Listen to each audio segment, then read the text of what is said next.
देखिए last class में हमने जो किया था, यहाँ वाला पार्ट जो था हम लोगों ने स्टार्ट कर दिया था। कितनों को ये वाला पार्ट जो था घर जाके आपने देखा था तो आपको समझ में आया था?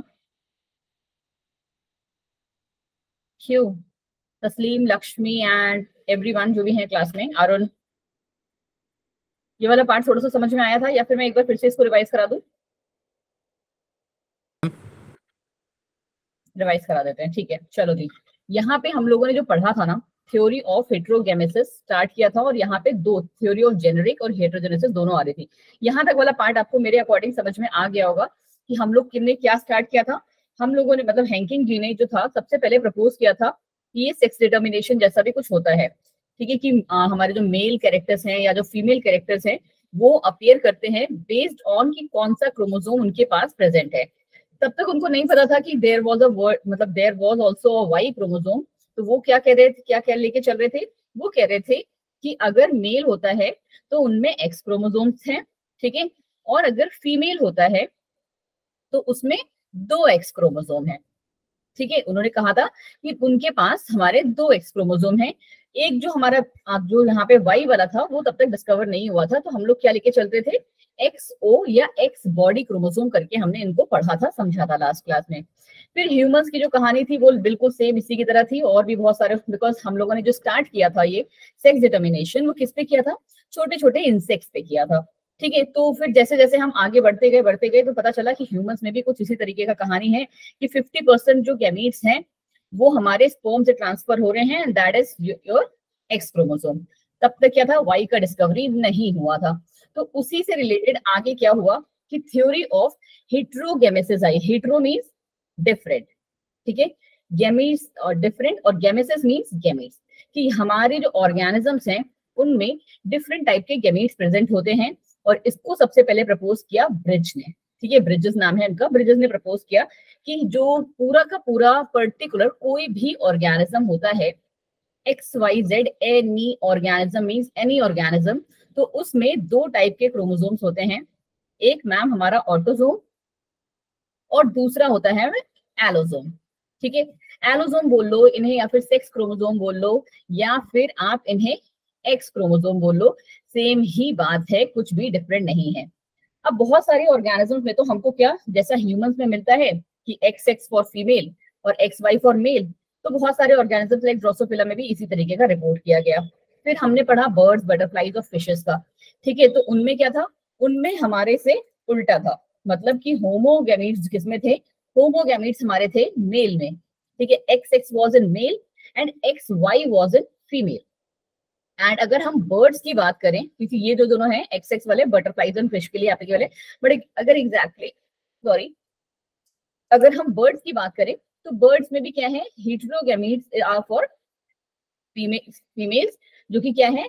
जेड वाई से लिखा जाता है, और जो होमोगैमीट्स है Z Z, that was for male. हम बर्ड्स की बात कर रहे हैं। फिर आ गया हमारा ग्रास होपर। ग्रास होपर की कहानी तो और भी अलग। ग्रास होपर की कहानी में क्या था कि फीमेल में हमारे एक्स एक्स है, जैसे हमारे में होते हैं, बट मेल में क्या था? हमारा एक्स ओ था, ठीक है। तो ये थी हमारी क्या, हेटेरोगेमेसिस की कहानी। कि हेटेरोगेमेसिस में क्या हुआ कि जो हमारे मेल और फीमेल का जो है, नमस्ते दीपक जी, थोड़ा सा लेट हो गए हैं आप, क्लास टाइम से ज्वाइन किया करिए, ठीक है। जो हमारे मेल और फीमेल का सेक्स डिटर्मिनेशन का जो क्रोमोसोम्स हैं वो कैसे हैं?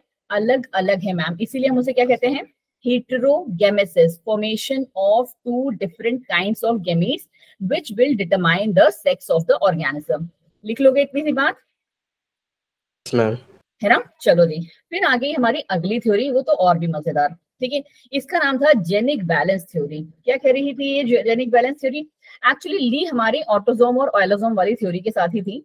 इन्होंने जो बात बोली ना, जस्ट वन सेकेंड, इन्होंने जो बात बोली ना कि यहाँ पे हमारा जो सेक्स ऑफ द क्रोमोसोम निकलेगा ना, वो कैसे निकलेगा?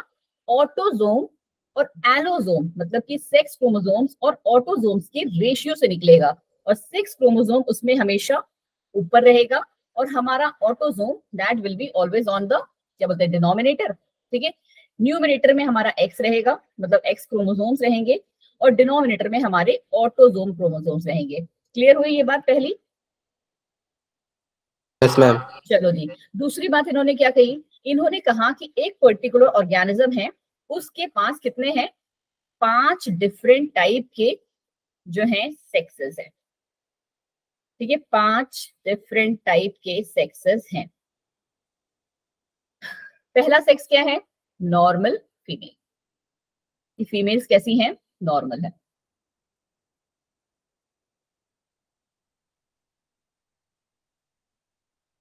दिख रहा है ना इसमें? नॉर्मल फीमेल है। फिर दूसरा टाइप का जो इन्होंने बोला कि, यार रुको एक सेकंड बच्चा,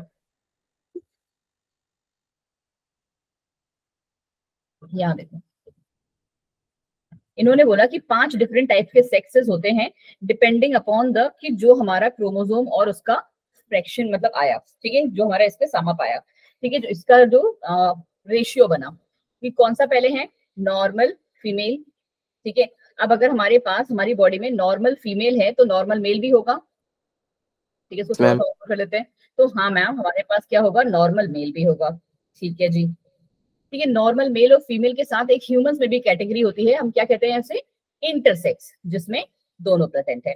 ये रही हमारा इंटरसेक्स वाली कैटेगरी। फिर उसके अलावा जो हमारे पास आएगा, एक आता है मेटा फीमेल, या जिसे हम सुपर फीमेल भी कहते हैं। ठीक है, मेटा फीमेल। और दूसरा, अगर मेटा फीमेल है हमारे पास तो मेटा मेल भी होगा। अब ये मैम आएंगे कैसे? सबसे इंपॉर्टेंट कि इनका जो जो प्रपोर्शन है वो कब आएगा। पहली बात तो आ जाती है कि नॉर्मल मेल, हमारी नॉर्मल फीमेल जो है हमारी कब आएगी? नॉर्मल फीमेल हमारी तब आएगी जब हमारे जब हमारा सेक्स क्रोमोसोम और हमारा ऑटोजोम का जो रेशियो आएगा वो आएगा 1। मतलब क्या? कि अगर 4 सेक्स क्रोमोसोम है तो 4 ऑटोजोम्स होंगे, 3 सेक्स क्रोमोसोम्स हैं तो 3 ऑटोजोम होंगे, 2 सेक्स क्रोमोसोम है तो 2 ही ऑटोजोम्स होंगे। तो ये अगर कंडीशन आती है तो ये हमारा कौन सा है? Normal female. इसके उल्टा हमारा जो, अगर हम बात करें, पहले नॉर्मल मेल फीमेल पढ़ लिया, उसी तरीके से आप नॉर्मल मेल भी देख लो। नॉर्मल मेल कब आता है? जब सेक्स क्रोमोसोम और ऑटोजोम का जो नंबर होगा वो होगा हाफ।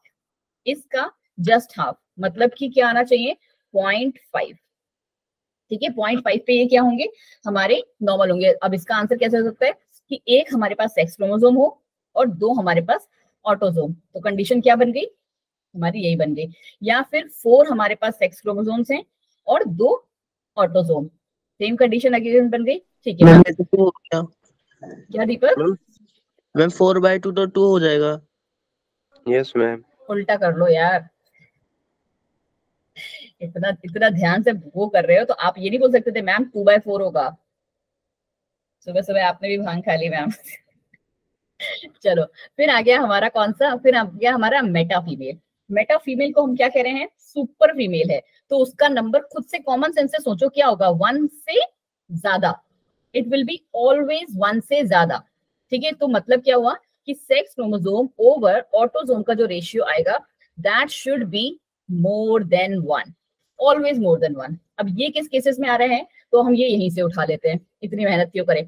कि अगर हमारे पास 4 सेक्स क्रोमोसोम है और 3 हमारे पास क्या है? ऑटोजोम है, तो हमारा कॉम्बिनेशन कुछ क्या आ रहा है? 1.33।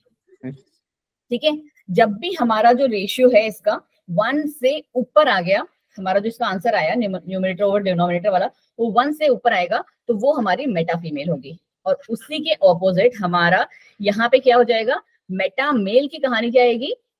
मेटा मेल इसका फिर से उल्टा। कैसे? कि हमारा जो सेक्स क्रोमोसोम ओवर ऑटोजोम का जो रेशियो आना चाहिए that should be always less than 0.5। 0.5 से कम होना चाहिए हमेशा। कैसे बच्चा जी? कि अगर मैम हमारा इसका जो है ये 1 है और यहाँ पे मतलब ऑटोजोम सॉरी सेक्स क्रोमोसोम 1 है और ऑटोजोम हमारे पास क्या है? 3 है, तो आंसर हमारा बन जाता है 0.33। और ये बता देगा हमें क्या है हमारे पास? कि ये मेटा फीमेल है। Last but not the least, कि अगर हमारा रेशियो जो सेक्स क्रोमोसोम ओवर ऑटोजोम्स का किसके बीच में आता है? 0.6 से 0.9 के तक के बीच में आ रहा है। या फिर और सिंप्लीफाई करना है आपको तो आप ये भी कह सकते हो 0.5 से 1 के बीच में आ रहा है, बट 0.5 और 1 नहीं, 0.5 से 1 के बीच में आ रहा है, तो वो हमारा कौन सा हो जाता है? इंटरसेक्स। कितनों को ये कहानी बिल्कुल समझ में आ गई? 2 ही लोग को? हाय ऋतु, तुम लोग इतना लेट क्यों ज्वाइन करते हो? क्यों बेटा? आपको मैंने बताया था ना कि आज की क्लास इज वेरी इंपॉर्टेंट। सो रहे थे आराम से चद्दर तान के? कितनों के स्कूल अभी भी चल रहे हैं? मॉर्निंग आदर्श जी। क्यों बेटा जी? अगर 14 स्टूडेंट्स ने आना ही है सुबह सुबह, तो तुम लोग को मैंने इसीलिए लिंक भेज देती हूँ कि भाई तब तक ब्रश ब्रश करके बैठा करो, क्योंकि मैम सब 7:45 से 9 के बीच में लिंक भेजती हैं। फट से ज्वाइन कर लो, कुछ और रॉकेट साइंस तो मारनी नहीं है तुमने, है ना? ये देखो प्राची जी भी आ गई सोते सोते। कहाँ थी प्राची आप? लो, दीपक जी को इतना बुरा लग गया, चले गए क्लास से। Prachi, yes ma'am, good morning ma'am. Good morning हुई या अभी ऐसे चल रही है करके? मैम 5 बजे उठ चुके थे। यार तुम तो मेरी तरह हो, मैं भी इतनी जल्दी उठती थी जब मैं तुम्हारे इसमें थी। तो कहाँ थी, पता नहीं था क्लास है हमारी? और कितनी इंपॉर्टेंट क्लास है आज। मैम नोटिफिकेशन ऑफ कर रखे, पता नहीं चला। वाह जी वाह, बड़े सुभान अल्लाह हैं आपके नवाब। चलो जी। मैम थी, आदर्श जी आप थी क्यों बोल रहे हैं? चलिए जी, अब हम आ जाते हैं बच्चे आज के हमारे सबसे इंपॉर्टेंट टॉपिक, जो आप पढ़ोगे मेरे तरीके से। मैं मतलब आपको यहाँ पे लेके आऊंगी जीन मैपिंग पे, यहाँ पे हमारे पास है। बट उससे पहले ना आई वांट कि हम लोग, जैसे मैं पढ़ाती हूँ आपको, हम उसे। आदर्श आप लड़का हो या लड़की हो?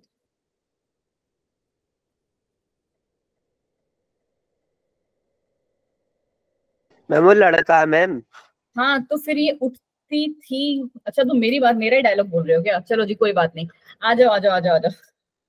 चलिए चलिए चलिए, back to the topic, back to the topic. आज का आपको बस पता है ना कि यही वाला पार्ट जो है, जिसको मैं पढ़ाने के लिए आपको बहुत वो थी, क्योंकि यहाँ पे हमारे आज 2 न्यूमेरिकल फॉर्मूलाज करेंगे। और इसके बेसिस पे मैं देखती हूँ, बिकॉज ना मैंने फोन से स्क्रीनशॉट लिया तो था क्वेश्चन का, बट भी सेव नहीं किया। मैं क्वेश्चन लिख दूंगी आपके लिए, डोंट वरी। आपको ही उसका आंसर बताना है, तो इसलिए बहुत ध्यान से तमीज से सीख लो। क्या पढ़ने जा रहे हैं हम मैम? अब जेनेटिक मैपिंग। जेनेटिक मैपिंग या जेनेटिक मैप, या इसे हम मैम लिंकेज मैप भी कहते हैं। और आपने अगर क्वेश्चंस देखे होंगे ना, तो आपने क्वेश्चंस कुछ इसी के बेसिस पे देखे होंगे। किस हिसाब से देखे होंगे मैं आपको बताती हूँ। आपने देखा होगा कि ए बी सी डी जो है, ये हमारे लिंकेज जीन्स हैं। इनमें कुछ जो प्रोपोर्शन है, ए बी के बीच में वो 0.5 है, और बी और सी के बीच में जो है वो 0.2 है, डी और ए के बीच में जो है वो 0.10 है। ठीक है, 0.10 नहीं होता है, 1 है। ठीक है, तो अब आपको क्या करना है कि यहाँ पे ये आपस में कैसे लिंक है जीन्स, क्योंकि ये सारे क्या हैं, ये सारे जीन्स हैं। अब इनमें जिन लिंकेज जो आपको है फाइंड करना है। समझ रहे हो क्वेश्चन को? नहीं समझ रहे हो? क्योंकि हमें पता है कैसे बनाना होगा, कि ये हमने मैम हमारा क्रोमोजोम बनाया। क्रोमोजोम अब आपने ऐसे ही बनाना है, ठीक है, जैसे स्टाइलिश बनता था वैसा नहीं। ये मैम क्रोमोजोम है। अगर आप देखो तो लॉन्गेस्ट डिस्टेंस हमारा दिख रहा है डी और ए के बीच में, but this is not always suitable. तो अभी के लिए हम क्या कर लेते हैं मैम, ए यहाँ पे लिख दो और डी यहाँ पे लिख दो, और इनके बीच का डिस्टेंस हमने दिखा दिया, ऊपर लिखोगे कि यहाँ पे मैम ये 1 है। एग्जाम्पल के लिए समझा रही हूँ। फिर हमने मैम दूसरा कनेक्शन किया है, ए और बी के बीच में 0.5 है। तो ये हमारा ए पहले से ही था, डी यहाँ पे था, और ए और बी के बीच में यहाँ पे सपोज कर लो बी आ जाएगा मैम, और ये डिस्टेंस हमारा क्या हो गया, 0.5 हो गया। ठीक है मैम, ये भी आ गया हमारा। फिर कह रहे हैं बी और सी के बीच का डिस्टेंस जो है वो 0.3 है। तो ठीक है मैम, बी और सी के बीच का डिस्टेंस हम यहाँ पे कहीं सी ले आते हैं, और ये भी हमारा जो 0.3 है ये भी फिट बैठ गया। बट ये मैंने तुमको क्या बता दिया है, सबसे सिंप्लीफाइड तरीका बता दिया है कि इसका सीक्वेंस क्या बन गया मैम, जैसा ये आपने दिया हुआ था, बाई चांस की बात थी ये, कि ये हमारा ऐसा ही बन गया। आपको ऐसे ही क्वेश्चन सॉल्व करने हैं कि कौन से जीन्स हैं जो आपस में क्लोजली लिंक्ड है, और कौन से जीन हैं जो आपस में बहुत ही दूर हैं। इसी को हम कहते हैं जेनेटिक मैप, या फिर हमारा लिंकेज मैप। ठीक है, एक हल्का सा थोड़ा सा भी आइडिया लेके चलो, बाकी जो चीजें हैं वो मैं आपको पूरा साथ के साथ सिखाऊंगी।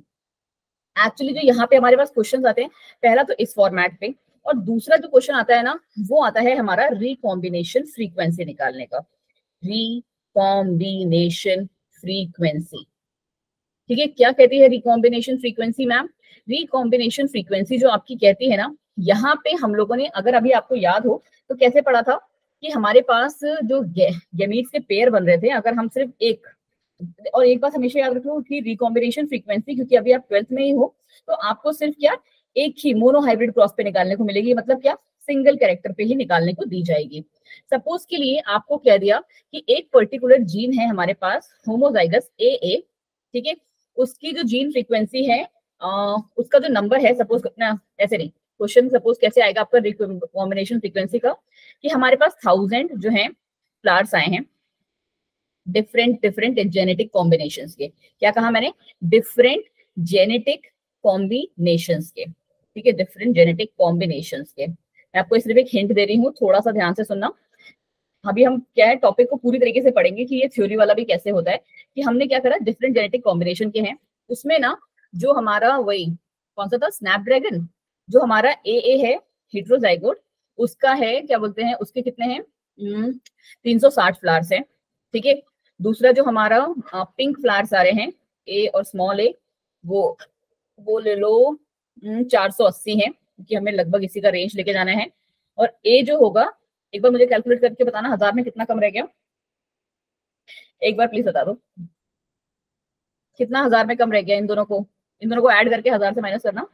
180, 160, अरे यार एक बताओ ना 160, कितना बचा, 160 बचा, या मैं कैलकुलेट करूं? 160 है। 160 बचा। देखो तुम्हारे भरोसे पे ही हूं मैं।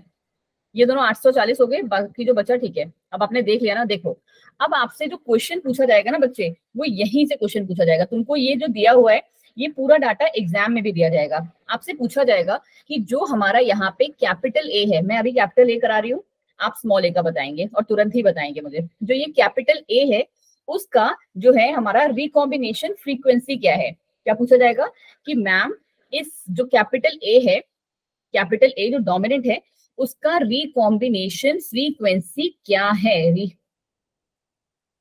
RF लिख देते हैं, ठीक है।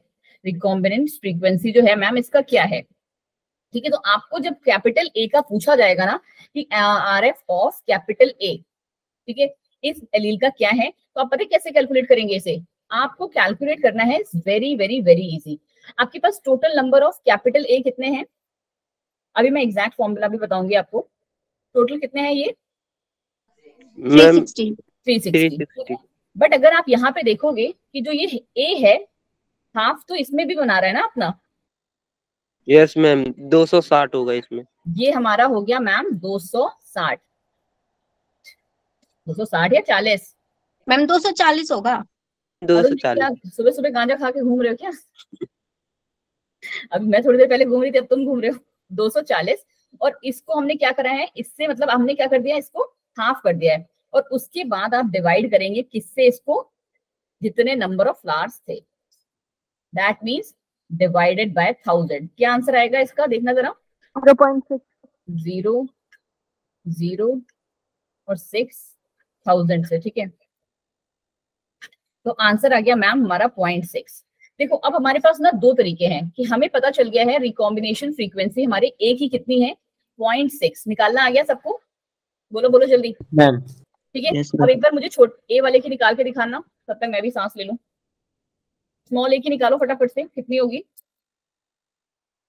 जल्दी जल्दी जल्दी। सेम इसी में पुट करना है, आपने कुछ नया नहीं करना। 0.4, क्या होगी?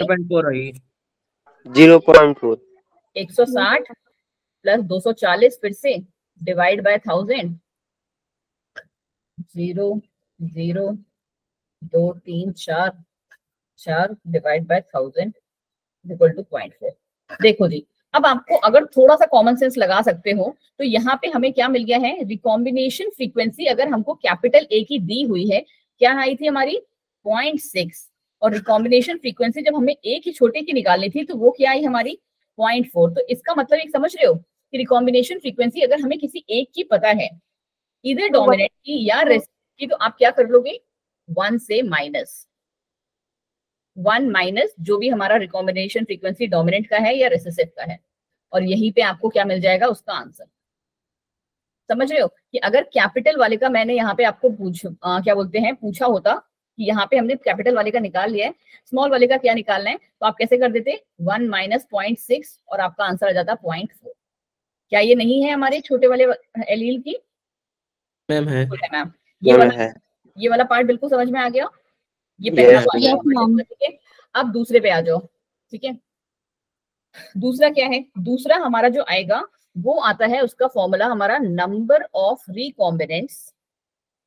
इस फॉर्मूले को आप लिख सकते हो, नंबर ऑफ रिकॉम्बिनेंट्स, ठीक है। रिकॉम्बिनेंट्स अब आप सारे के सारे समझते हो। रिकॉम्बिनेंट्स कौन से हुए, जो हमारे पेरेंट से नहीं मिलेंगे, ठीक है। मिक्स कैरेक्टर आएगा। अगर हम यहाँ पे इससे पिछले वाले स्लाइड में रिकॉम्बिनेंट की बात करते तो यहाँ पे रिकॉम्बिनेंट हमारा कौन सा होता, दिस वन, ये हमारा रिकॉम्बिनेंट होता। चलिए जी, नंबर ऑफ रिकॉम्बिनेंट ओवर क्या, टोटल नंबर ऑफ ऑफस्प्रिंग्स, ठीक है। Total number of offsprings into 100, ठीक है। ये भी हमारा क्या है, ये भी हमारा जब हम करेंगे क्या, जेनेटिक मैपिंग में जब हम करेंगे, क्या बोलते हैं, रिकॉम्बिनेशन फ्रीक्वेंसी निकालनी होगी, तब आप ये वाला फॉर्मूला निकालेंगे।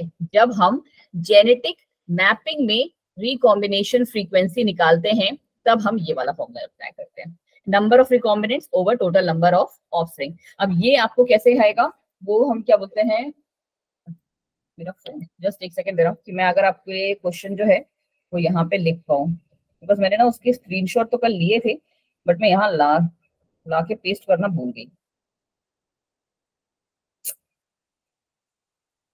क्वेश्चन भी बहुत बड़ा है यार, चलो कोई बात नहीं, क्वेश्चन प्रैक्टिस हम जिस कभी किसी और सेशन में करेंगे तो मैं आप लोग को भी लिंक भेज दूंगी, आप लोग वहां पे आ जाना और तब इसको कर लेना।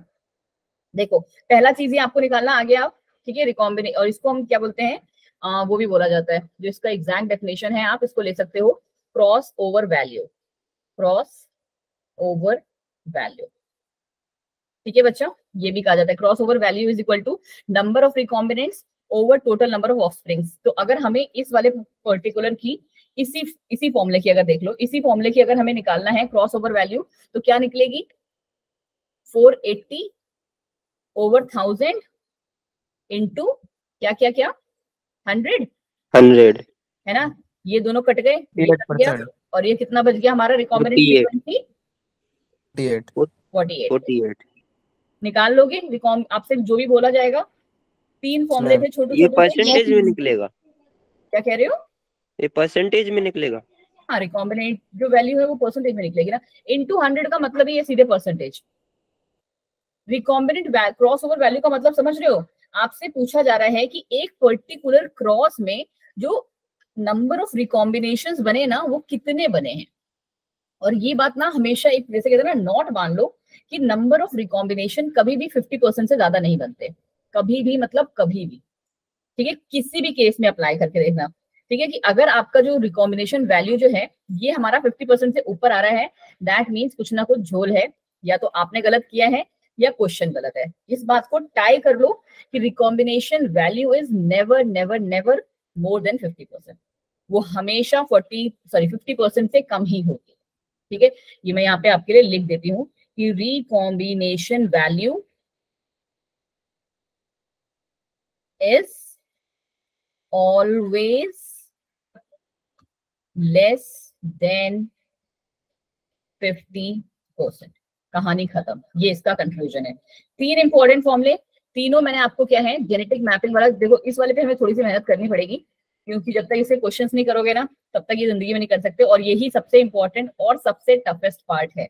ये क्वेश्चन आता है ना तो ये तो आप बैठे बैठे, पता है ऑनेस्टली, जब आप थोड़े से क्वेश्चंस की भी हम प्रैक्टिस करेंगे तो आपको ऑनेस्टली समझ में आ जाएगा कि इसको ना वर्बली भी बिना मैथमेटिक कैलकुलेशन के कर लोगे, बट यस जब तक इन वालों का ग्राफ नहीं बनाओगे तब तक आपको जो चीजें हैं समझ में नहीं। अच्छा एक काम करते हो, मैं एक क्वेश्चन दे ही देती हूँ, थोड़ा सा सब्र रखना, क्योंकि मुझे क्या है क्वेश्चन को लिखना है, बट आई वांट कि एक तो हम करें।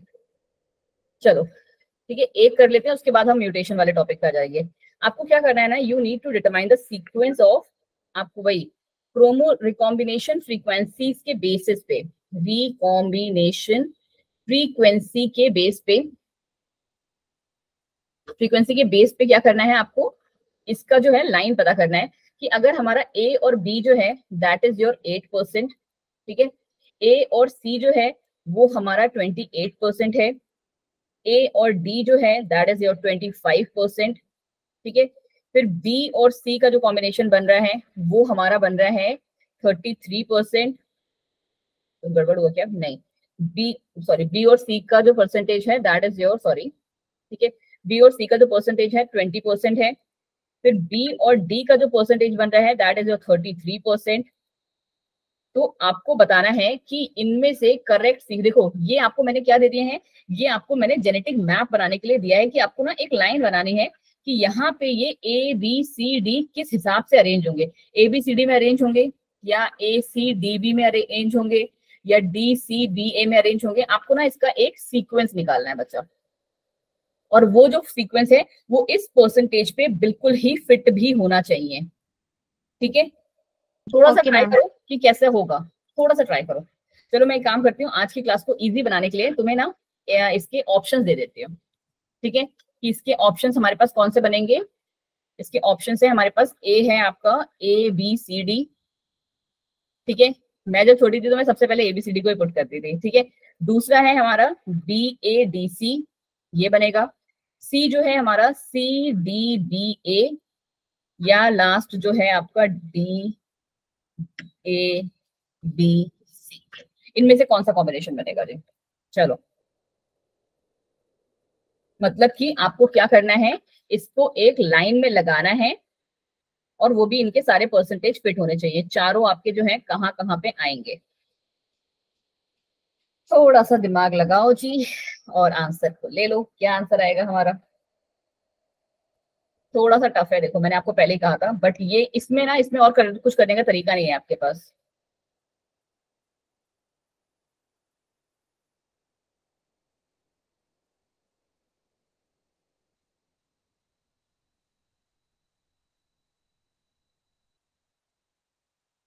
इसको करने का एक छोटा सा हिंट दूं आपको, always start with the largest one. Ma'am उसी से कर रहे हैं। क्या बात है, बड़े अच्छे बच्चे हैं मेरे। चलो आदर्श जी, फोर्थ अगर आपने आंसर दिया है, नहीं अच्छा, ये पहले .4 आपने पहले कर दिया है, सॉरी।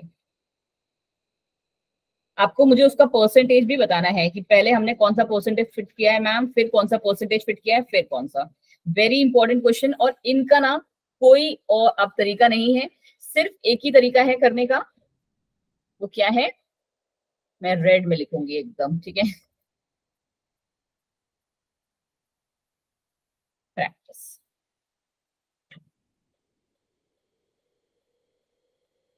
कोई भी जिसका हो गया हो ऐसे करके हैंड रेस करना, मैं वेट कर रही हूँ।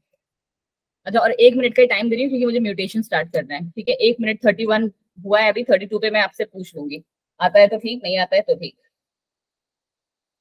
आपको बिल्कुल फिट बैठाना है इस पे, बस यही कहानी है इनकी। बहुत ही इम्पोर्टेंट है बच्चा। इसका तो मैम मेरा ये बैठ ऑप्शन है मैम क्या ए आएगा? होगा। ए होगा। चलो जी, तस्लीम जी कह रहे हैं कि ए होगा, और मैम मेरा भी ए है। दूसरे वाले हैं वो भी इनको पूरा पूरा सहयोग कर रहे हैं। आओ जी, ए को बैठाते हैं। आपके अकॉर्डिंग ये रहा ए बी सी डी, यही सीक्वेंस बनना चाहिए। Yes ma'am. ए और बी के बीच में बच्चा क्या है, 8%। ठीक है, फिर कह रहे हैं ए और सी के बीच में क्या है, 28%। तो ये रहा, चलो मैम हमारा क्या, 28% यहाँ से यहाँ तक। ठीक है, खुद ही बताना अभी 28%। अब ये कह रहे हैं ए और डी के बीच में 25% आएगा, कैसे। आपने तो पहले ही बता दिया कि ए और सी के बीच का ये 28% है, तो ए और डी 25 में कैसे बैठ रहा है फिर बच्चे। मैम बी आया मेरा। ऑप्शन बोला था मैम, क्या कह रहे थे, बी ऑप्शन। बी बोल। Ma'am B. लो यार, तुम लोग अपने ऑप्शंस चेंज कर रहे हो यार, ऐसे मत करो। मैम मैंने तो बी बोला है। चलो जी, तुमने बी बोला है, तुम्हें भी गलत साबित कर दे। देखो मैं अगर ट्राई करूंगी कि अगर मेरे को ना इसके क्वेश्चंस मिल गए तो तुम्हारे ग्रुप में मैं इसके क्वेश्चंस डाल दूंगी, थोड़े बहुत प्रैक्टिस करना। आपने कहा बी, तो बी के अकॉर्डिंग हमारा सीक्वेंस क्या बनेगा, ये 4 बी ए डी सी। ठीक है, क्या है देखो इसका, आपने कहा बी ए डी सी, मुझे थोड़ा सा नीचे करना पड़ेगा यार, एक सेकंड रुको।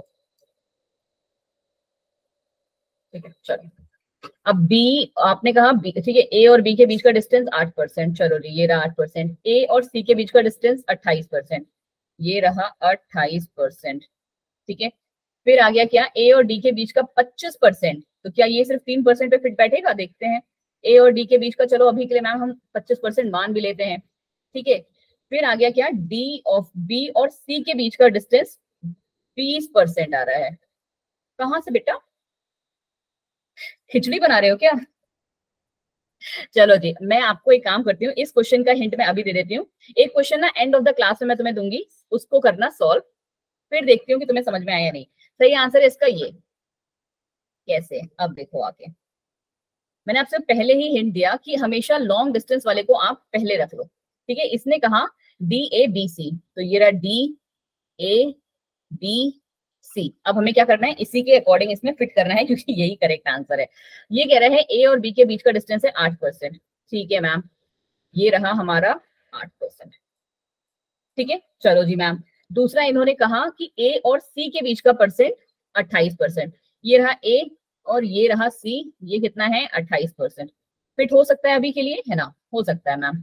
ठीक है कि और फिर ये कह रहा है, अब देखो अगर एक आंसर आपका अपने आप निकल आए ना तो समझ जाओ बिल्कुल सही है। अगर आप यहाँ ध्यान से देखोगे तो बी और सी के बीच का डिस्टेंस ये बता रहा है 20% है, तो 8 ये रहा, ए और सी पूरा का पूरा 28 है। समझ रहे हो? ए और बी 8 है, तो बी और सी कितना बचा? बी सी बचा। मैम बोलो भाई, बी और सी मैम 20 ही बचा। तुम्हारे बोलने ना बोलने से कुछ नहीं होगा। ये भी हो गया और 28% वाला भी हो गया हमारा। और कौन सा बचा? ए और डी के बीच का 25%। इससे हमको क्या लेना देना? ठीक है, इसको रहने दो 25%, कहानी खत्म। कितनों को अभी भी प्रॉब्लम है इसमें? आपको एक लिंक ढूंढना पड़ेगा कि इनमें आपस में एक लिंक क्या है। इसीलिए मैंने आपसे कहा था कि ऑलवेज स्टार्ट विद द बड़ा वाला परसेंट। और अब ये कह रहा है कि बी और डी के बीच का परसेंट हमारा कौन सा रह गया? 33। तो क्या 28 + 8 33 नहीं होता?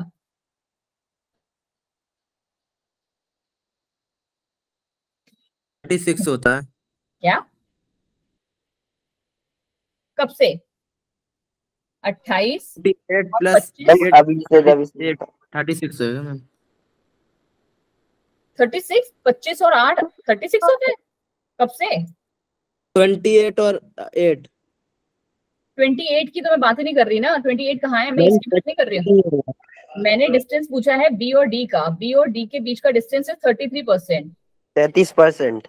हाँ, तो 25% हमारा ए और डी का भी था, और ए और बी अगर हम देखोगे तब भी उसका 33% है। दोनों को मिला के हमारा आंसर भी 33 ही आ रहा है। हमारी दोनों जो फ्रीक्वेंसी है वो मैच कर रही है यहाँ पे। क्या हो गया? बैंड बज गई? मैम एक सेकंड रुकिए, मेरी ना एक्चुअली स्क्रीन फ्रीज हो गई फिर से। फोन पहले मैं अपना इधर रखूं। ऐसे ही क्वेश्चंस आएंगे बच्चे आपके एग्जाम्स में। इसीलिए मैं आपसे इतने दिन से कह रही थी कि genetic map is very important, very important. और इसका एक ही तरीका है, प्रैक्टिस। ठीक है, तो अगर हमारा मन हुआ तो मॉलिक्यूलर को हम नई नेक्स्ट क्लास में स्टार्ट करेंगे। हम इसी वाले चैप्टर को क्या कर लेंगे, थोड़ा सा क्वेश्चंस प्रैक्टिस करेंगे, क्योंकि आपसे जो क्वेश्चन पूछे जाएंगे वो यहीं से पूछे जाएंगे। ठीक है, पहले ही क्वेश्चंस में आप लोग क्या हो गए, एकदम हिट विकेट आउट।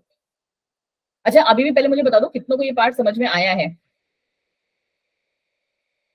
आपको सिर्फ वैल्यूज पुट करनी आनी चाहिए, और इसका कोई शॉर्ट ट्रिक नहीं है, कोई शॉर्टकट नहीं है। सिर्फ आपने वैल्यू पुट करना है। चलो, अब हम आ जाते हैं अपने पार्ट पे। कौन सा पार्ट जो हमें करना है? That is your mutation. ठीक है, ये भी अच्छा हम लोगों ने नहीं किया था ना लास्ट टाइम पे। इसको भी देखते हैं, पहले हम म्यूटेशन स्टार्ट करेंगे। ठीक है, म्यूटेशन हम स्टार्ट करते हैं। क्या कहानी है म्यूटेशन की मैम? सबसे बेस्ट कहानी है, सबसे मजेदार कहानी है, क्योंकि म्यूटेशन में हमारा क्या हो रहा है? It is the phenomena of alternation of DNA sequence. यहाँ पे हमारा क्या हो रहा है? ऑल्टरनेशन हो रहा है डीएनए सीक्वेंस का। और उससे क्या होगा कि हमारा पहले तो जीनोटाइप चेंज होगा मैम, और उसका रिजल्ट, क्योंकि जीनोटाइप अलग हो गया है, तो उसका रिजल्ट हमारा फिनोटाइप भी चेंज हो जाएगा ऑर्गेनिजम्स का।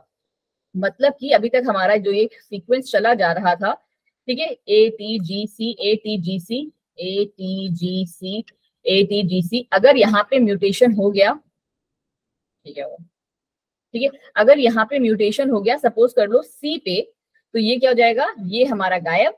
और अब हमारा सीक्वेंस क्या बन गया?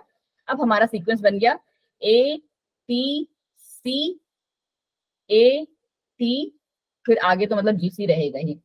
ठीक है, आगे तो मतलब जीसी हो सकता है, उसमें कोई डाउट नहीं है। ठीक है, बट हमारा म्यूटेशन कहाँ हुआ? सिर्फ एक पर्टिकुलर पॉइंट इस पे हुआ। अब हम लोग अभी तक जो बना रहे थे, हम लोग क्या बना रहे थे? एटीजी एक कोडॉन है, तो वो एक पर्टिकुलर अमाइनो एसिड को कोड कर रहा था। सीएटी एक कोडॉन है, ये हमारे एक पर्टिकुलर अमाइनो एसिड को कोड कर रहा था। बट अब क्या यहाँ पे सीक्वेंस सेम रहेगा? क्या ये दोनों कोडॉन सेम होंगे जो ये पहला वाला आया है? No ma'am. नहीं मैम, यहाँ पे जो हमारा है ये हमारा जो है सेम नहीं रहेगा। सनी जी ये हमारा जेनेटिक्स का ऑलमोस्ट लास्ट लेक्चर है, ठीक है। Next from next class we are going to start molecular, ठीक है। तो ये रहा हमारा कि नहीं मैम, यहाँ पे अगर सपोज के लिए जैसे हम लोगों ने, आपको याद है ना कि थोड़ा सा पढ़ा था इसके बारे में, अमाइनो एसिड सीक्वेंस क्या होते हैं। एक सेकंड, हम लोगों ने थोड़ा सा, अगर आपको याद हो कि ऐसे करके पढ़ा था कि एक पर्टिकुलर अमाइनो एसिड का सीक्वेंस होता है जो पूरा का पूरा क्रोमोसोम्स में ऐसे रन करता है। इसीलिए हम कहते हैं ना कि किसी का भी पर्टिकुलर जो डीएनए है वो मैच क्यों नहीं करता, क्योंकि हमारे पास वेरियस कॉम्बिनेशंस हैं, ठीक है। इन्हीं का एटीजी, मतलब वही जो है आपके एटीजीसी, ये क्या है, अलग अलग जो है कॉम्बिनेशंस बनाते रहते हैं, ठीक है। कभी कोई आगे कभी कोई पीछे, तो ये सारी चीजें यहाँ पे चल रही होती है। अब हमने अगर यहाँ पे ले लिया, चलो ATTGCC, ठीक है, सपोज के लिए ले लिया। अब मैंने आपसे क्या कहा कि ATT सपोज कर लो कि एक हमारा अमाइनो एसिड है, कौन सा अमाइनो एसिड, सपोज के लिए लाइसिन, ठीक है। सपोज के लिए कह रही हूँ मैं कि ये ना लाइसिन को कोड कर रहा है, ठीक है, ये हमारा लाइसिन को कोड कर रहा है, और ये जो है हमारा सपोज के लिए मैं कह रही हूँ हिस्टिडीन को कोड कर रहा है। पता है ना 20 अमाइनो एसिड होते हैं। फिर हमने कहा कि मैम यहाँ पे म्यूटेशन हो गया इस पर्टिकुलर पॉइंट पे, सिंगल पॉइंट म्यूटेशन था, इस पर्टिकुलर पॉइंट पे म्यूटेशन हो गया, तो अब आगे चल के हमारा सीक्वेंस क्या बन गया, यहाँ पे आ गया मैम A, यहाँ T, बट यहाँ पे म्यूटेशन का मतलब है कि वो फ्रेगमेंट वहां से कट के निकल जाएगी, ठीक है, हाँ वहां से उड़ गई, तो यहाँ पे आ जाएगा G, यहाँ पे C और यहाँ पे C। अभी आगे जो है उसको अभी के लिए छोड़ दो, ठीक है। और ऐसा भी नहीं होगा कि वो जो सीक्वेंस है हर बार यहाँ से उठ के दूसरे जगह पे आ जाए, वो कट गई तो मतलब कट गई, कहानी खत्म उसकी, ठीक है। तो अब हमारा कोडॉन कैसे बनेगा, क्या ये ATG जो है वो लाइसिन को ही कोड करेगा? No ma'am. नहीं, सपोज के लिए वो कर लो कि वो मैम हमारा फिनाइल एलानिन को कोड कर रहा है, या एलानिन ही ले लो तुम लोग, ठीक है। इसीलिए मैंने आपसे लास्ट ईयर ही कहा था कि 20 के 20 अमाइनो एसिड्स को याद कर लो, ठीक है। अभी शायद आपके में जेनेटिक कोड वाले इस वाले चैप्टर में ही है ना, एनसीईआरटी मेरी। मैम ये मैम कहाँ पे है मैम, केमिस्ट्री में है ये? अरे नहीं भाई, पागल पागल अरुण जी ऐसे मत बोलो भाई, क्लास हमारी रिकॉर्ड हो रही होती है। 11th क्लास में थे। नहीं नहीं, 11th में नहीं, मॉलिक्यूलर में तुमको ज्यादा अच्छे से मिलेगा। अभी मैं म्यूटेशन समझाने के लिए इसको कर रही हूँ। 11th में आपका मैं बताती हूँ, जेनेटिक कोड एक टॉपिक है, देखो 6.6, ठीक है, mutation and genetic code. NCERT खुली हुई है तुम्हारे, है ना, तो उसमें मैम देखो कौन सी मैम, 12th या 11th? कौन सी क्लास पढ़ रहे हो अरुण? 12th। तो मैं 11th का क्यों बोलूंगी आपको, 11th का 6 चैप्टर आपको पता नहीं है, एनाटॉमी है। जितनों ने खोली हुई है एक बार मॉलिक्यूलर बेसिस ऑफ इनहेरिटेंस वाला अपना चैप्टर खोलिए, वहां पे आपको मिलेंगे ये जो 6 कोडो, मतलब एक वो डायग्राम से मिलेगा येलो बॉक्स लाइक, ठीक है, कुछ इस हिसाब का। मैं दिखाती हूँ आपको एक बार, आपको ऐसे तो दिखेगा नहीं ना, चलो कोई ना, रुको रुको मेरे पास एक और तरीका है, रुको एक सेकेंड, बस एक सेकेंड दो, मुझे ये याद करने दो कि है किसमें।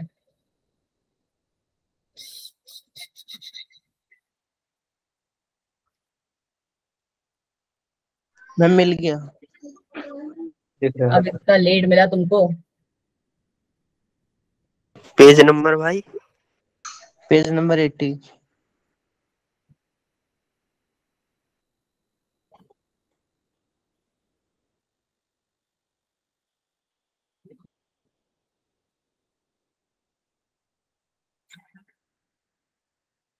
नहीं यार, वो एक्चुअली मेरे को बुक नहीं मिल रही मेरी, कोई नहीं, जब मेरे को बुक मिलेगी तो मैं भी आपको दिखा दूंगी, ठीक है।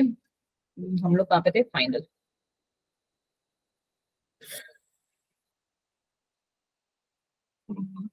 जस्ट 1 सेकेंड, कहाँ पे पढ़ रहे थे, ये म्यूटेशन,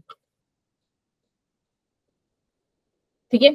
बस अभी के लिए आप ये समझ लो कि यहाँ पे क्या हो रहा है हमारे पास, देखो एक बार डायग्राम देखना ही है यार,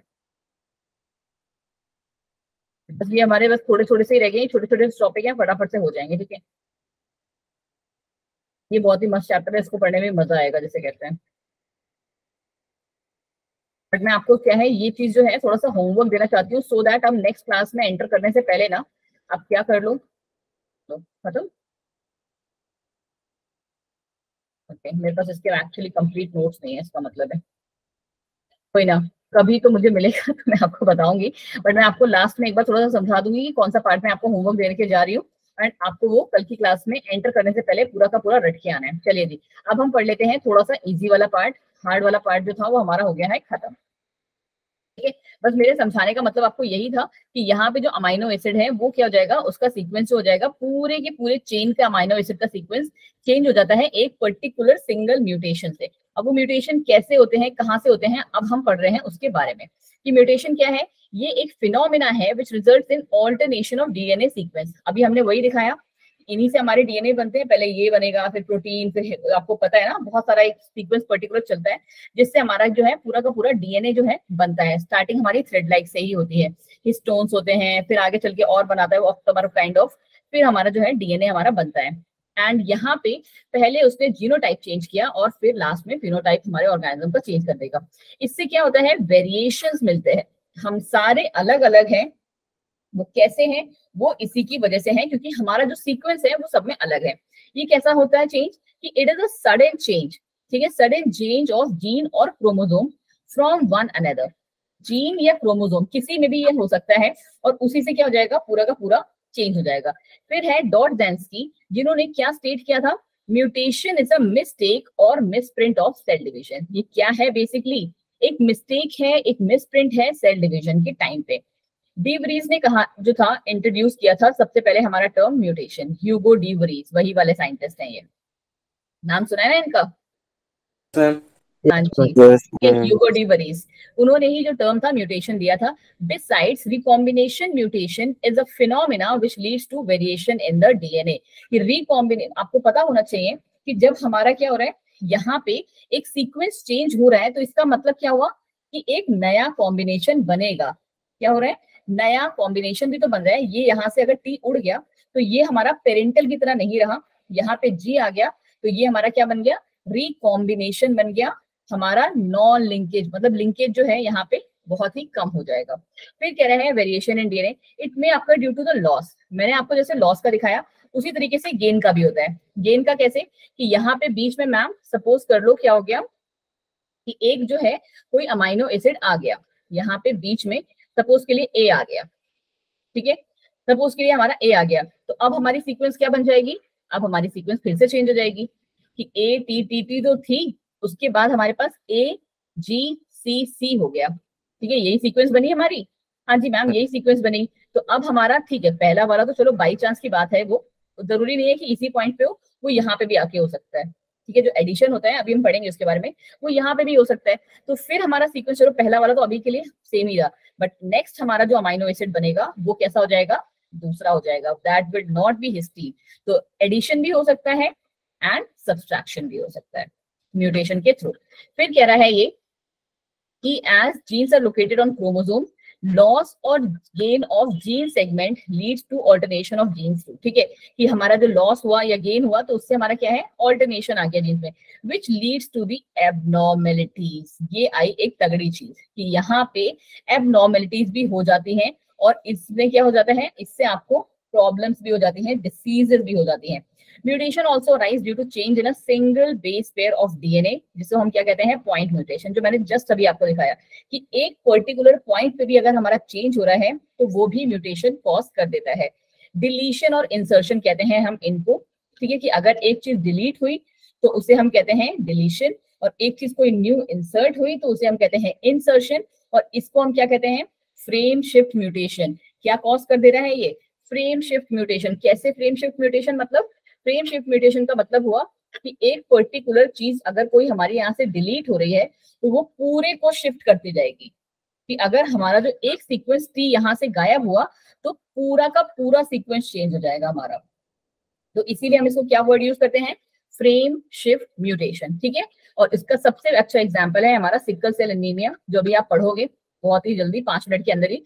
और यहाँ पे जो म्यूटेशन हुआ वो हमारा केमिकल्स की वजह से भी हो सकता है और फिजिकल्स की वजह म्यूटेशन मतलब की वजह से भी हो सकता है, जिसे हम क्या कहते हैं, म्यूटाजेंस। तो म्यूटाजेंस बेसिकली क्या है ना बच्चे, mutagens are nothing but the source of mutation. क्या है बच्चा जी, ये सोर्स ऑफ म्यूटेशन। जैसे कि सपोज कर लो कि कैसे हुआ, जैसे हम लोग ना, अब मैं लेबोरेटरी कंडीशंस पे आ जाती हूँ, नेचुरल पे नहीं। लेबोरेटरी कंडीशन में क्या करते हैं ना, एक केमिकल है, आई डोंट नो आप में से कितनों ने नाम सुना होगा, 5 ब्रोमो यूरेसिल कहते हैं उसे, 5BU। ठीक है, 5 ब्रोमो यूरेसिल एक केमिकल है जो कि बहुत ही पॉपुलर केमिकल है। कैसा? म्यूटाजेंस। ठीक है, कि अगर आपने ना कोई लैब में फंगस ग्रो कर रहे हो ना अपने लैब में, और अगर आपको उसका उसमें म्यूटेशन लाना है, तो आपको पता होगा कि जिस मीडिया पे हम फंगस को ग्रो कर रहे हैं, उस मीडिया में एक कॉन्सेंट्रेशन का, डिफरेंट डिफरेंट कॉन्सेंट्रेशन का 5 ब्रोमो यूरेसिल आप घोल के उस मीडिया में डाल दो, तो जो वहां पे फंगस अब ग्रो करेगी ना, वो वही वाली ग्रो करेगी जो कि कैसी होगी, म्यूटेंट होगी, क्योंकि उसके जो सीक्वेंस में केमिकल जो पड़ गया है ना, वो पूरा सीक्वेंस को ऑल्टर कर देता है, चेंज कर देता है। दूसरा तरीका इसमें क्या होता है, आई डोंट नो कितनों ने सुना है ये वाला पार्ट भी, कि एक चीज होती है यूवी रेडिएशंस। पता है ना, लोग इसीलिए कहते हैं कि हम लोग को ज्यादा क्या बोलते हैं, अल्ट्रासाउंड वगैरह नहीं कराने चाहिए, ज्यादा एक्सरेज वगैरह नहीं कराने चाहिए। क्यों मना करते हैं? क्योंकि यूवी रेडिएशन जो है ना, ऑल द डॉक्टर जो उसके ऊपर वो क्या बोलते हैं, जेल, कुछ जेल टाइप लगा देता है ना, कभी किसी का हुआ है? ठीक है, मैम कुछ मेरा जेल हुआ है। ओके, तो जेल टाइप वगैरह लगा देता है, जिससे क्या है, इम्पैक्ट मिनिमम पड़े। ठीक है, बट क्या है, इम्पैक्ट पड़ता है, बट हमारी बॉडी के पास क्या है, रिपेयर मैकेनिज्म है। अभी हम नेक्स्ट चैप्टर में पढ़ेंगे, बहुत ही तगड़ा डीएनए रिपेयर मैकेनिज्म जिसे हम कहते हैं, डीएनए रिपेयर मैकेनिज्म है, जिससे हमारी बॉडी ना, अगर कोई भी काइंड का म्यूटेशन होता है तो फटाफट से उसको सही कर लेती है। ठीक है, क्योंकि अगर वो सही नहीं करेगी तो क्या हो जाएगा, तो मैम ये रहा, क्या हो जाएगा, क्या हो जाएगा, कहाँ गया, कैन कैंसर। ठीक है, हाँ जी, तो वो कैंसरस बन जाता है। अब मैम ये कैसे काम करता है, जैसे हमने इसका पढ़ा ना, कि अलग अलग हमने 5 डिफरेंट जो कॉन्सेंट्रेशन है 5 ब्रोमो यूरेसिल के ले लिए। पता है कैसे बनाया जाता है इसका कॉन्सेंट्रेशन? देखो, आपने क्या किया, 1 ग्राम 5 ब्रोमो यूरेसिल लिया, ग्राम भी बहुत ज्यादा हो जाएगा क्योंकि ये म्यूटेजेंस जो होते हैं ना, बहुत ही मिनिमम यूज कर किए जाते हैं। 1 मिलीग्राम ले लो, ठीक है, 1 मिलीग्राम हमने 5 ब्रोमो यूरेसिल लिया, इतना सा होगा, जरा सा, फंगस भी हमारी छोटी सी होती है, इतना लिया। उसको आपने क्या करा कि पहले आपने 10 ml वाटर के साथ मिलाया, एक को, ठीक है, 10 ml वाटर के साथ, दूसरे को आपने जैसे 5 ml वाटर के साथ मिलाया, और एक को आपने 1 ml वाटर के साथ मिलाया। तो ये क्या हो गए, ये मैम इसके डिफरेंट कॉन्सेंट्रेशंस बन गए। बात समझ में आई कि डिफरेंट कॉन्सेंट्रेशन का मतलब क्या हुआ? जैसे तुमको यस पता है, मैम। जनरल एग्जाम्पल में कैसे समझो, जनरल हिंदी लैंग्वेज में, खुल जा देखो, हिंदी लैंग्वेज आप ऐसे समझो कि ये रहा हमारे 3 ग्लास, ठीक है, 3 ग्लास हैं, और इसमें क्या है, पानी है, एक में आधा ग्लास है, ठीक है, एक हमारा पूरा ग्लास भरा हुआ है, और एक हमारा क्या है, बिल्कुल थोड़ा सा है। हमने क्या किया, सब में क्या करा है, नहीं नहीं चलो रुको रुको रुको, ऐसे समझ नहीं आएगा। ये हमने 3 ग्लास पानी के लिए हैं, ठीक है, तब सब में इक्वल अमाउंट ऑफ वाटर है, इक्वल अमाउंट ऑफ वाटर है फिलहाल के लिए, बट इसमें हमने 5 चीनी कितनी डाली है, 3 2 चम्मच, चम्मच 3 स्पून चीनी डाली है, इसमें 2 स्पून डाली है, और यहाँ पे हमने सिर्फ 1 स्पून डाली है। ठीक है, तो ये क्या बन गए, हमारे चीनी के पानी के अलग अलग घोल बन गए हैं, अलग अलग कॉन्सेंट्रेशंस बन गए हैं। तो यही हमारा यहाँ पे होता है, 5 ब्रोमो यूरेसिल्स के हमने क्या बना लिए हैं, अलग अलग कॉन्सेंट्रेशंस बना लिए हैं, कि 1 ग्राम में तो हम ले रहे हैं, 1 मिलीग्राम तो हम ले रहे हैं, बट पानी का जब जो उसका जो, और जो इसको पानी नहीं, ये एक्चुअली क्या होता है ना, मीडिया होता है, इसको हम मीडिया कहते हैं, जिसमें हम ग्रो कराते हैं उसे, ठीक है, फंगस को।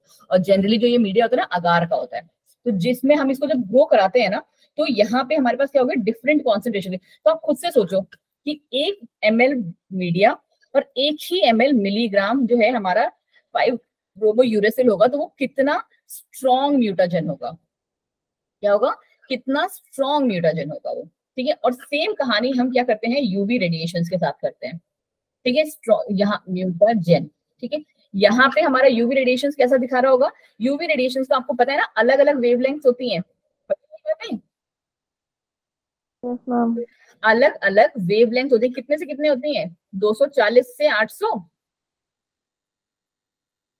क्या नैनोमीटर लेते हैं शायद हम लोग।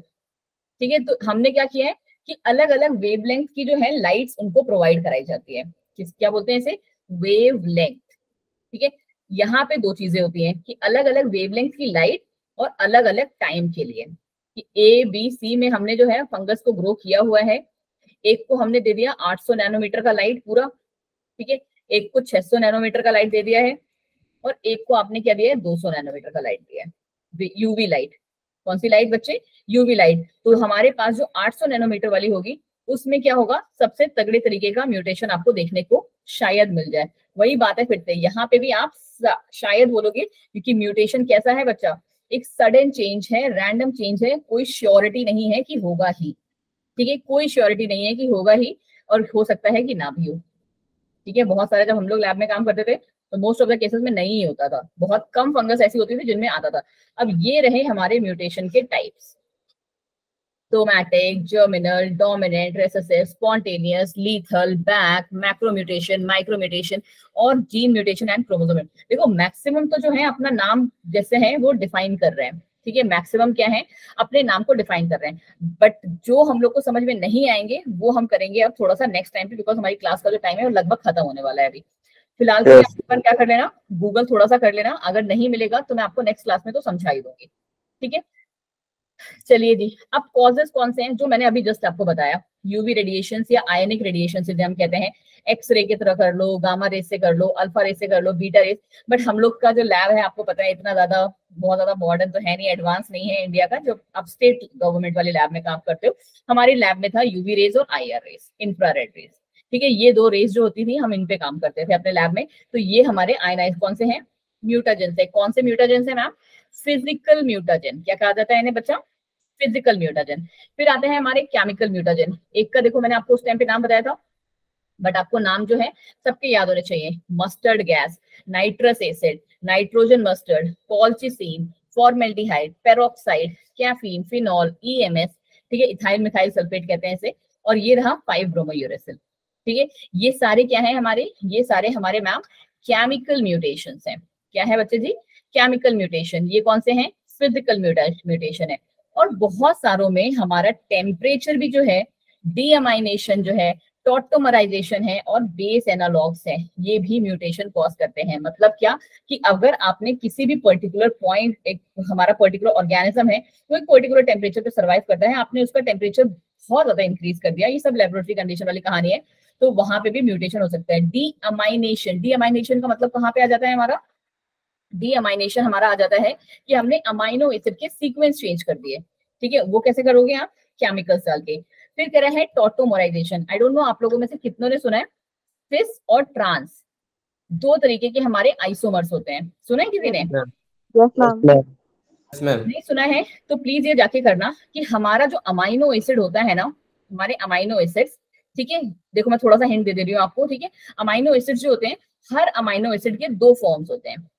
ये क्या है बच्चे जी? ये मैम दो फॉर्म्स हैं हमारे अमाइनो एसिड के, सिस और ट्रांस। मोस्ट ऑफ द जो अमाइनो एसिड है जहां तक मुझे पता है सिस फॉर्म में रहते हैं, एक बार कोई चेक करना है, इसे क्रॉस चेक कर लेना, ठीक है।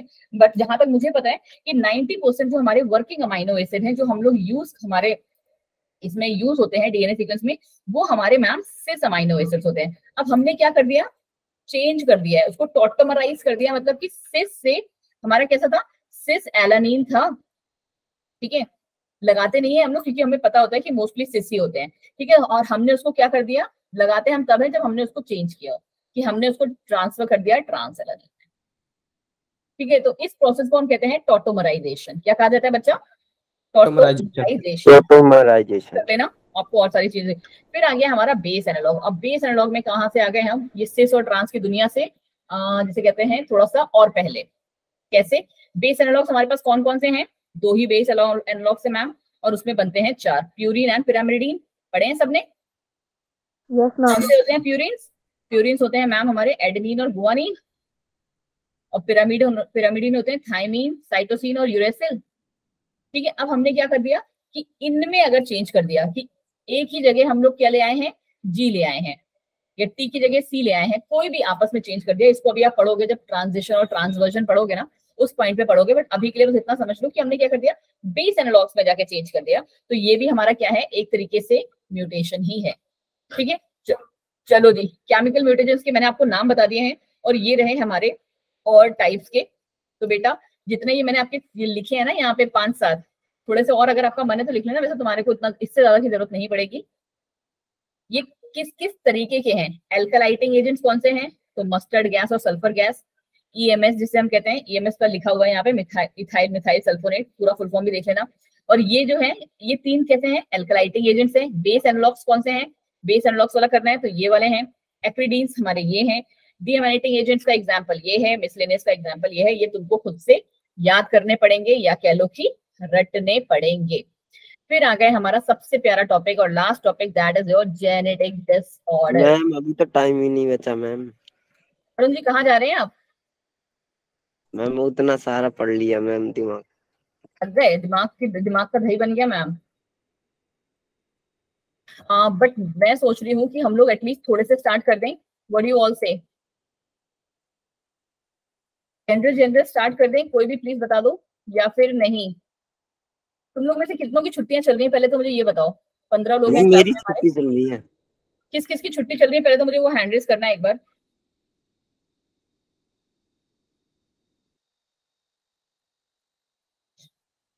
बस इतनों की यार, सही सही बता दो प्लीज, मैडम से झूठ नहीं बोलते। ओके, 8 लोगों की छुट्टियां चल रही हैं। तो अरुण जी कोई बात नहीं, आपको क्या बोलते हैं, आप क्या करो, कुछ लिखो विखो मत, बस ऐसे करके ना लेट के थोड़ी देर के लिए वीडियो देख लो, बिकॉज मैं तो थोड़ा सा अभी और कराऊंगी, ठीक है? बिकॉज यस ये वाली क्लास जो है मुझे क्या बोलते हैं खत्म करनी है अगली क्लास से पहले पहले। अगले में मॉलिक्यूलर एनी हाउ स्टार्ट करना है, ठीक है? मेरा तो एक्चुअली आज पता है मन क्या था कि मैं तीनों बैचेस को कंबाइन करके 5:30 से 7 बजे तक वही जो रिवीजन क्लास है, रिवीजन क्लास की जगह नॉर्मल पढ़ा दूं, ठीक है? क्योंकि इस टॉपिक को खत्म होने में थोड़ा सा टाइम लगता है। चलो जी। मैम संडे के दिन मैम टेस्ट होगा?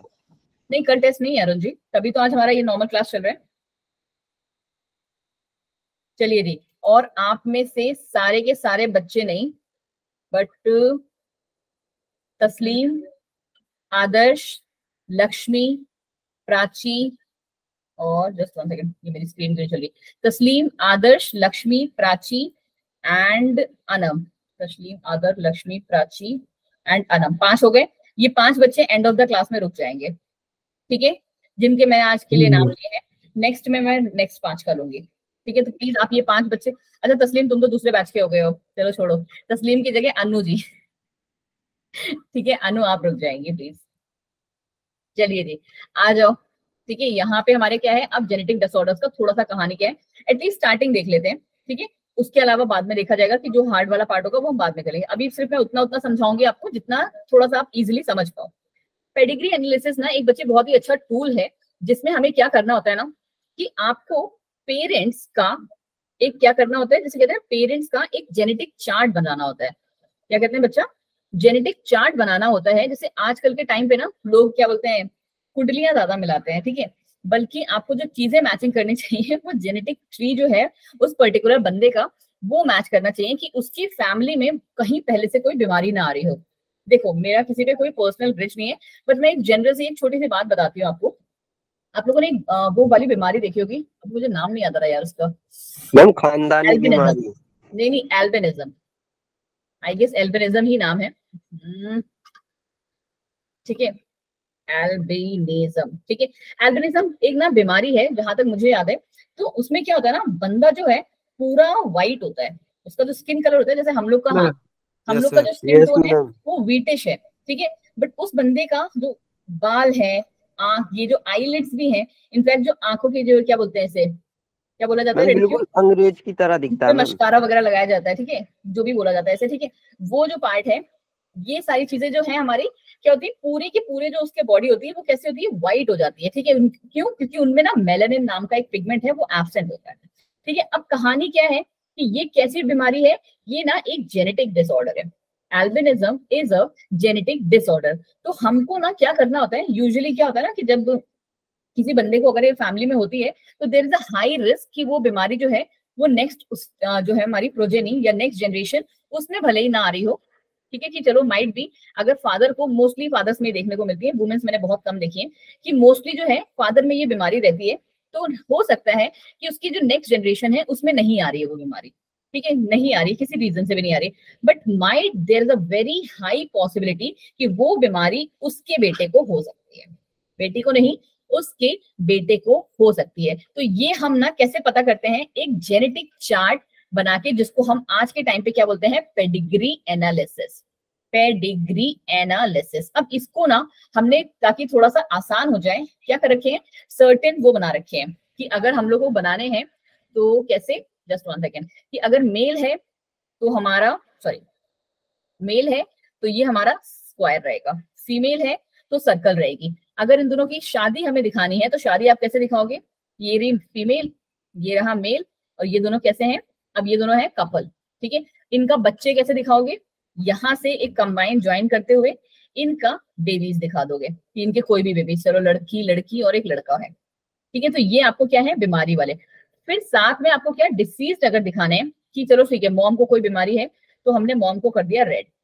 और आपको पता होगा कि मोस्टली जो बीमारियां ट्रांसफर होती हैं कैसे, फादर टू डॉटर, मतलब फादर टू सन भी रहती है और मोस्टली मदर टू सन रहती है, ठीक है। अगर माँ को बीमारी है तो वो बहुत हाई रिस्क है कि उसके पप्पा मतलब बेटे को भी बीमारी हो, ठीक है। ये एक हाई रिस्क वाला होता है, क्यों, क्योंकि यहां से हमारे पास एक्स क्रोमोसोम आ रहा है, ठीक है, और यहाँ से हमारा क्या है, एक्स वाई आ रहा है। तो यहाँ पे जब डॉट सन की बात होगी तो यहाँ पे वाई तो आ जाएगा, बट पापा को तो बीमारी है नहीं, फादर को कोई बीमारी नहीं है, बट मॉम का जो एक्स एक्स है वो कैसे हैं, बीमारी वाले हैं।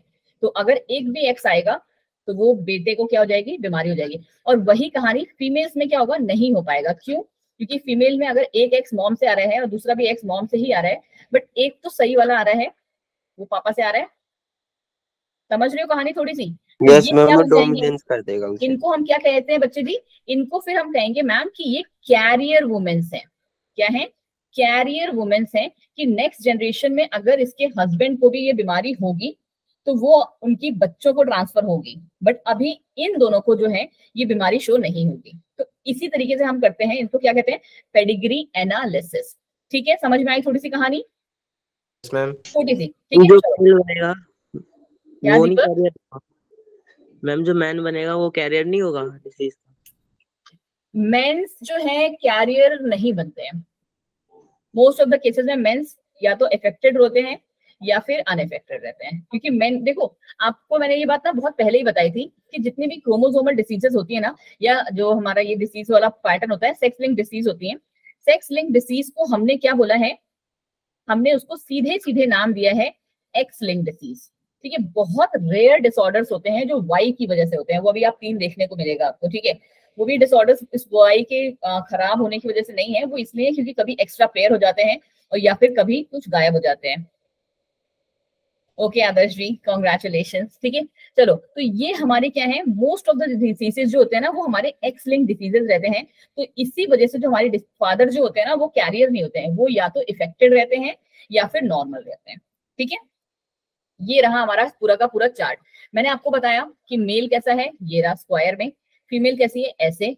अब जिनका सेक्स हमें पता नहीं है तो हम उसको कैसे बना देते हैं, घुमा देते हैं, ठीक है। बॉक्स को, रूबिक क्यूब होता है ना सबके पास, उसको ऐसे करके घुमा दिया तो हमें नहीं पता कि उसका सेक्स क्या है, ठीक है। अब अफेक्टेड वाले का मैंने आपको कैसे बताया, यूजुअली हम रेड कलर से दिखाते हैं।